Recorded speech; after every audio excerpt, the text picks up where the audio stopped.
ওগো নদিয়ার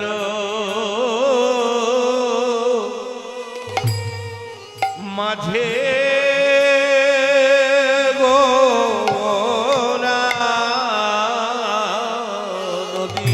নদিয়ার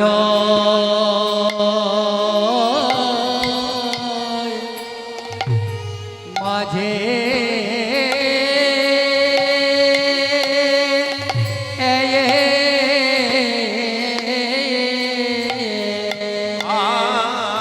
আজ নদী নদী নদিয়ার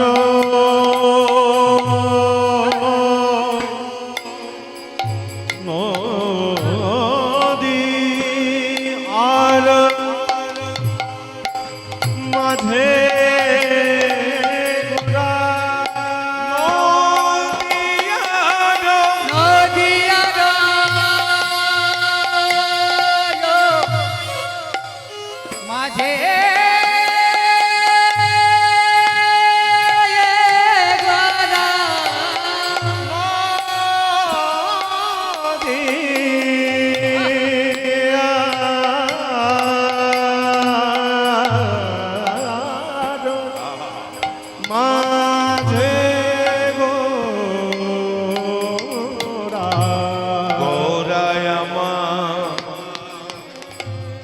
দান শির জিল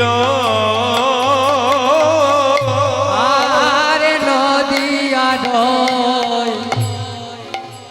মাঝে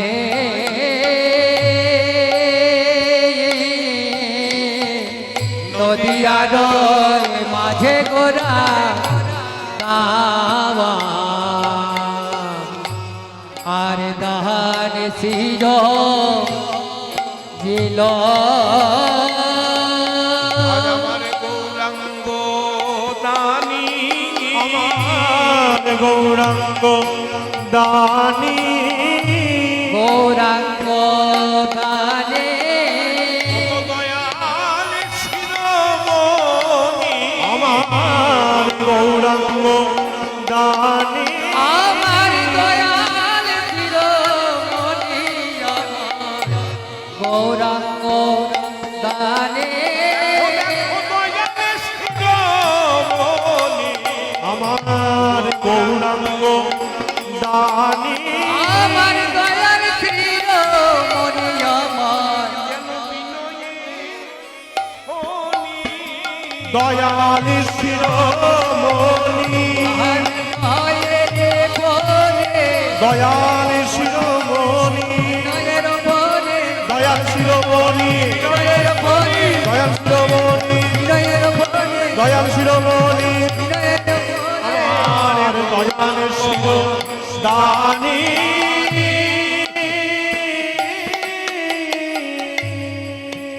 সমবেত সুধীবৃন্দ আমার গৌর ভক্তবৃন্দের সকলেই চরণেই আমার আজ তো আমরা প্রণাম করতেই ভুলে গেছি, কেউ কাউকে প্রণাম করি না, অর্থাৎ মাথা নত করতে আমরা কেউ চাই কিন্তু মাথা নত করলে কি যাবে না, সম্মান চলে যাবে। যে যত মাথা নিচু করবে তার তত উঁচু হবে। তবে আমরা মাথা নিচু করি বাবা, করি না তা না, এমন একটা অপকর্ম করলাম সেই অপকর্মের ফলে আমাকে হরি বল হরি বল কোন সাধু গুরু বৈষ্ণবের চরণে মাথা নত করবে।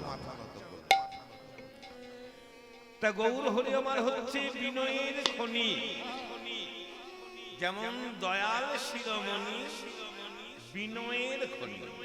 বৈষ্ণবের যদি বিনয়ী ভাব না থাকে সে কোনোদিনই বৈষ্ণব হতে পারে না। আর কীর্তন কখন হয় জানেন মা?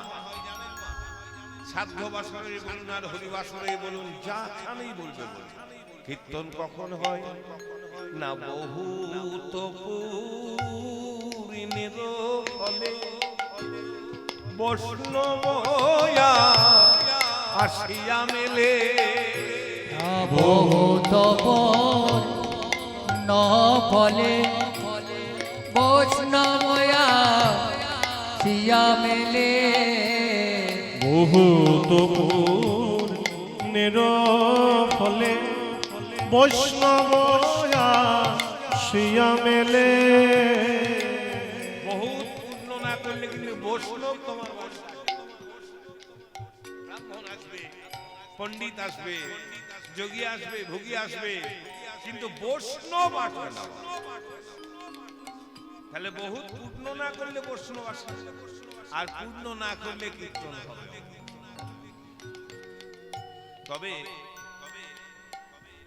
বলছে বহুত পুণ্যের ফলে বৈষ্ণব আসিয়া মেলে।